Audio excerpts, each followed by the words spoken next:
Deputy Governor Twain, welcome. Or is that now Acting Governor Twain, given the bad news we've received? Yes, General, it is. I just wish it were under better circumstances, but it has been confirmed that Governor Cole was indeed killed during the first orbital bombardment of Terra Nova. Yes, sir, his death is a great loss to us all.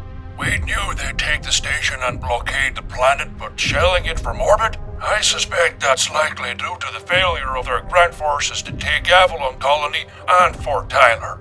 Most of the civilian population have taken shelter or fled into the surrounding farmsteads, but we still lost over 100 colonists and 60 CDF personnel in the initial attack. Has there been any news on your family yet, Mr. Twain? Yes, thank you for asking, General. My youngest son, David, and his wife, Claire, are staying with her sister on Titan City. It's still neutral in this conflict, so it should be safe for the time being.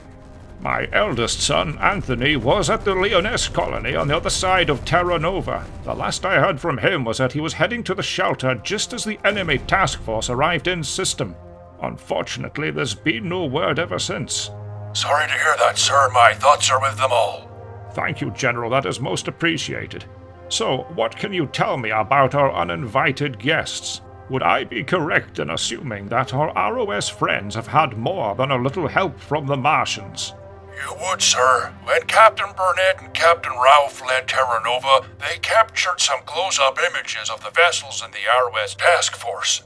All the large capital vessels match the known signatures and even have the same battle damage as those recently mothballed by the Martian Navy. All they've done is give them a spot of red and white paint.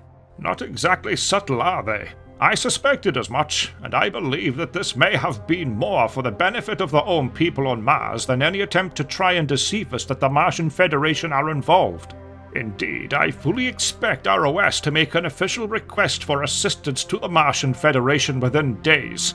Just watch, General. Before you know it, they'll be back out there repainting those ships in the Martian colors and mysteriously break the universal record for the time taken to respond to a request for aid. And what of our space forces? How are they holding up, General? We lost the Cossack, but thankfully the Comet and the Telemachus only took light damage. They're both out there right now providing security for Fort Duquesne.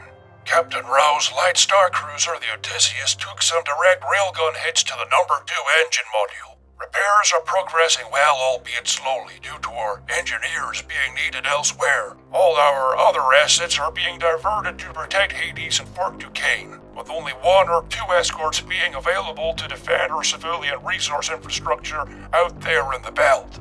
I see. And how's work coming on with those new, heavier star cruisers?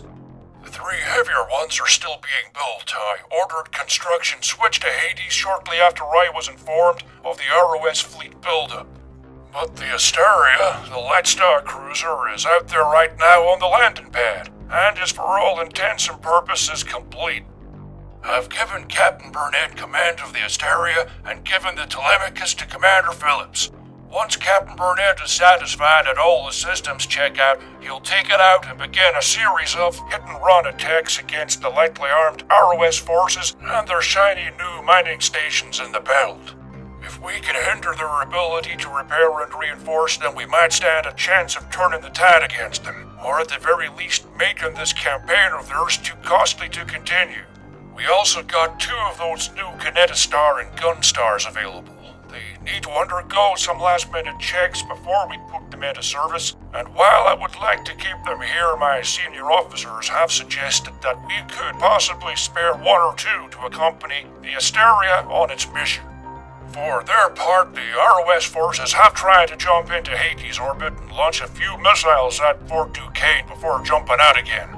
But we've been able to shoot down most of them before they hit, and even took out one of the escorts that fired them before it could jump out safely. There's been fewer attacks ever since. Well, that sounds promising at least, but speaking of reinforcements, if our intelligence is correct, the Martians still have another 2 carriers and 4 heavy cruisers, as well as numerous escort vessels in the Sol system.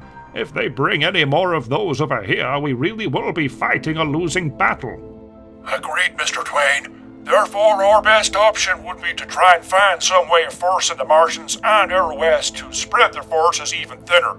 That would open up the possibility to defeat them in detail. You are absolutely right, General. With both Pertam in the Delta Pavonis system and the habitats around Neptune, and even the trans-Neptunian fleet already condemning R.O.S. for their actions and Mars for assisting them, if we could somehow unite the other colonies and CDF forces into something resembling a Terran alliance, then we might stand a chance. Sir, if I may, what about our asset in the Sol system?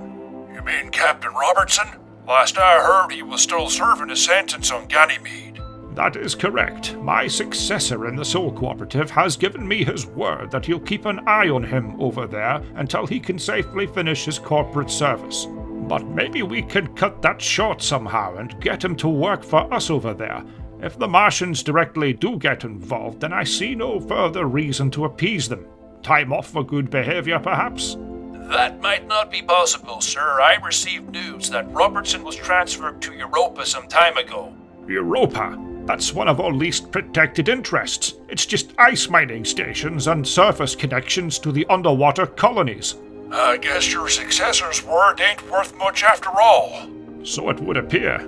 If this is indeed the case, then it may already be too late. Either way, we need to contact the other TCA governors and put together a plan of action. If we can consolidate our power and turn our defense forces into those that are more capable of waging offensive operations, then at least we might have the possibility of forcing the R.O.S. and their Martian allies to fight us on multiple fronts. Well, Mr. Twain, that's where politicians like you come in. I'm just a soldier. It's my job to fight, and you can be damn sure that's what we're gonna do.